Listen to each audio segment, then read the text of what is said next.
Entonces el interés personal de ellos estaban más enfocados en el trabajo y yo no. Yo estaba más enfocada en mi hija. Para mí, mi hija cuando nació fue el mejor regalo de mi vida. Entonces, y claro, yo traté de llevar todo eso, pero siempre fue duro.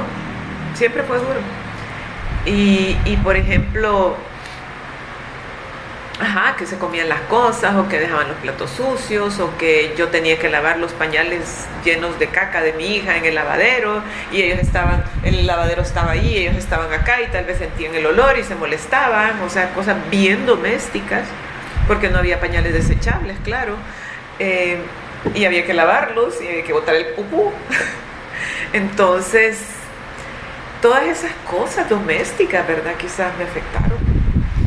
Y luego cuando nunca supe nada del papá de mi hija, solo aparte de un par de notas que tengo por ahí, que alguien me ayudó a que él supiera que su hija había nacido, pero luego cuando yo supe que murió, no sé si fue antes o después de que él murió, pero yo caí en una crisis depresiva. Y créeme lo que cuando lo recuerdo entendí con esa experiencia que para la locura solo hay un segundo. Porque un día, y ya estaba Felipe ahí, fíjate, ya creo que ya había muerto el papá de Delphi, ya sabía yo que había muerto el papá de Delphi.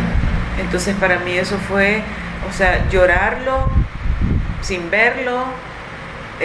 Yo desde que llegué a Nicaragua lo esperaba a él con mucha ansia para compartir a nuestra hija, y para mí eso era, no sé si con mucho romanticismo o yo no sé cómo, pero yo lo esperaba tanto. Entonces cuando supe de su muerte y nunca nos comunicamos desde que yo salí del frente, para mí fue un gran trauma, supongo. Y entonces recuerdo un día que y te digo, mi hija era lo más importante, pero un día yo empecé a llorar, y me preguntaban y yo no dejaba de llorar y no decía nada, y yo no sabía en ese momento por qué lloraba. Y solo recuerdo a Felipe, yo estaba en la habitación que me habían asignado y lloraba, y alguien me preguntaba, no me acuerdo ni quién, y solo veía que Felipe había agarrado a mi hija y se paseaba enfrente, y lo veía, y a mí no me importaba, que mi hija era lo más importante, y no me importaba. Entonces yo caí en una crisis depresiva, o sea, una depresión y una crisis que me quebré, así. Y me mandaron entonces